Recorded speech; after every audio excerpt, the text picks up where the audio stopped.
Hi, hello, how are you? Welcome to my channel, or if you are a subscriber, welcome back. My name is Randy. I love everything crochet, and today we'll be doing a laying down zebra crochet tutorial. I still have to do the tail, but I wanted to go ahead and film this clip while I still have a little bit of light left. But yes, this will be like a laying down zebra. You can easily adjust this to making it a horse, or if you don't have like this stripy yarn, you can use other yarn and kind of interchange between black and white, whichever you like, but for the most part it's kind of like, with its loose ends, it's kind of just like a stripy laying down zebra. So this is definitely, it's a little difficult in the sense that there's a lot of like increasing and decreasing. You switch yarn colors a couple of times, but I definitely think this is something most people could make if you have experience in making crochet animals.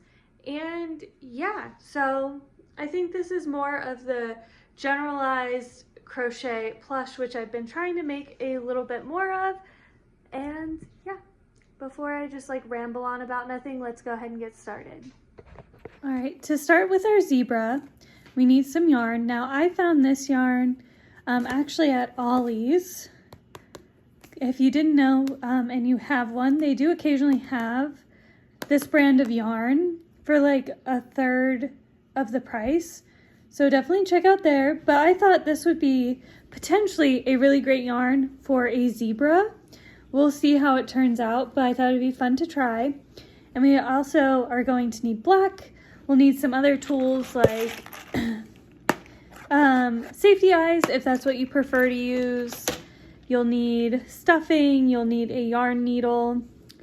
But yeah, I'm using a 6.5mm hook here for my yarn. This is loops and thread, like velvety yarn, and this is, as you can see, the Bernat blanket yarn. This color is Inkwell.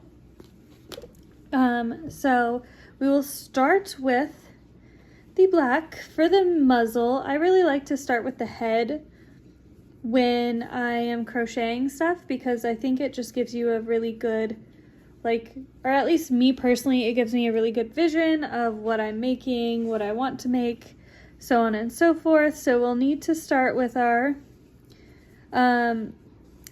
what is it called? Magic ring.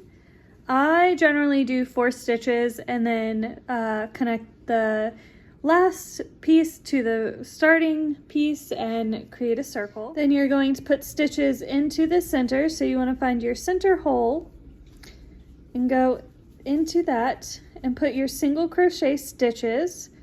This entire project I should be using single crochet stitches, so I won't say that every time, but if I use something other than single crochet, I will specify it. I like to mark my first stitch, so I do that. And then let's see how many stitches we need into the center. I know you can't see, but I did 8 stitches into the center, and now I'm going to take my stitch marker off and go into my first stitch of the last round.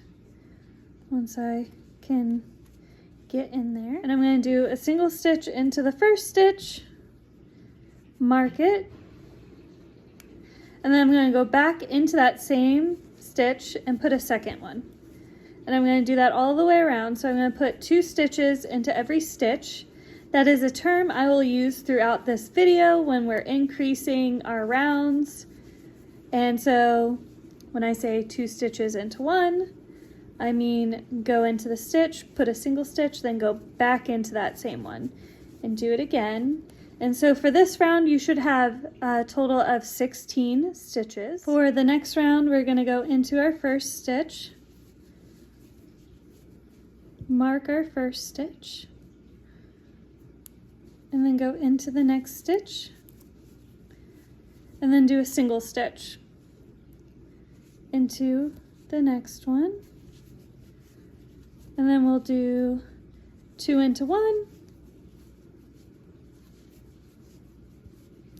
and then a single stitch. And you're going to repeat that pattern all the way around. So this will be the nose of the zebra, and now we kind of want to make like the snout before we get to, you know, kind of how they have narrow here and then get wider. I have a cat hair on me. So I went ahead and I've switched to my like striped yarn on the last loop of my previous round. And now I'm going to put a single stitch in every stitch all the way around. We're going to do another round of staying the same, so a single stitch in every stitch all the way around. These rounds should be 24. So the last black round should have been 24, this should be 24, and the next round should. The next round you put 2 stitches in the first, then 1, 2, then 2 stitches in the next, then 1, 2, because we're going to increase for the wider part of the head. The next round we'll put 2 stitches in the first, then 1, 2, 3, then 2 stitches in the next, 1, 2, 3, repeating all the way around. 2 stitches in the first, then 1, 2, 3, 4, 2 stitches in the next, 1, 2, 3, 4, all the way around. This is what it looks like so far, and now we're going to do a single stitch in every stitch all the way around, and I'm going to do that for a few rounds, but I will do them and let you know how many rounds I did. So just put a single stitch in every stitch, and here's a better view of my kitty who's snoozing. I went ahead and added the eyes. I would have preferred 14mm eyes, but I only had 16 and 12, and 12 was a little too small, so I used the 16. We are now going to reduce. I did 2 rows of staying this, or 2 rounds of staying the same. So this round I stayed the same, and then the last round I stayed the same. And this time we're going to reduce 2 stitches into 1, which I'll go show you. Before we were expanding, so we put 2 stitches into a single stitch.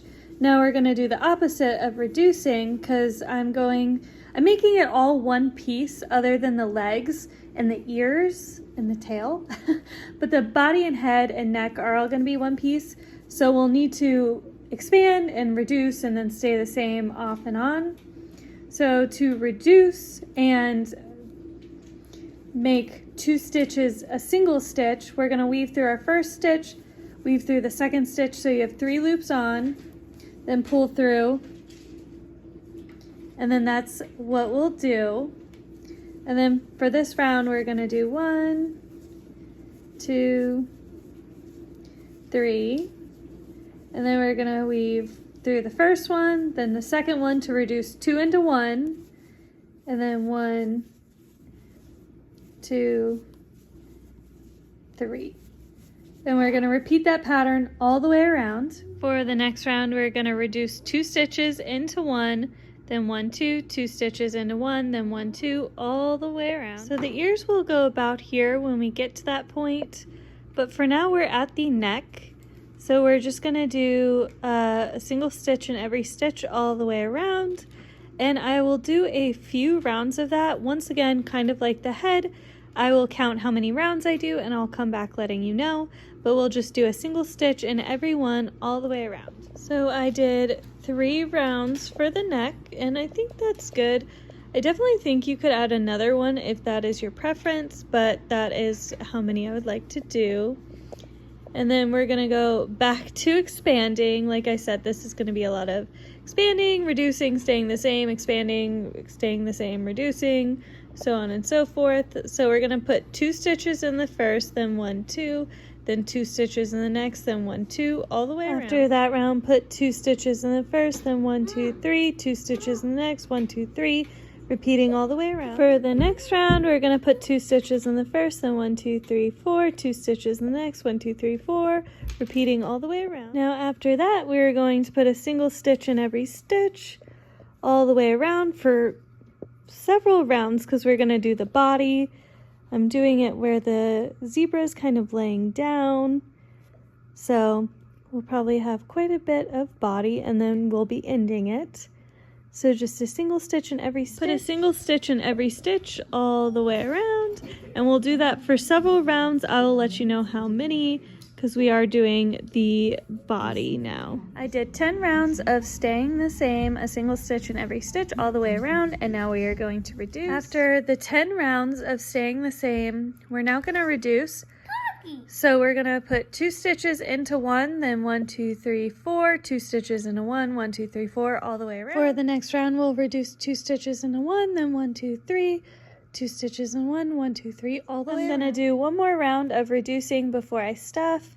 I'm gonna put 2 stitches into 1, or make 2 stitches 1, then 1, 2, make 2 stitches 1, then 1, 2, all the way around. After the last round, we'll put 2 stitches, make it 1, then 1, 2 stitches, make it 1, then 1, 2 stitches into 1, then 1, all the way around. To end it, we are going to weave in and out of the stitches and then pull tight to seal it up. I feel like this ear is a little too round.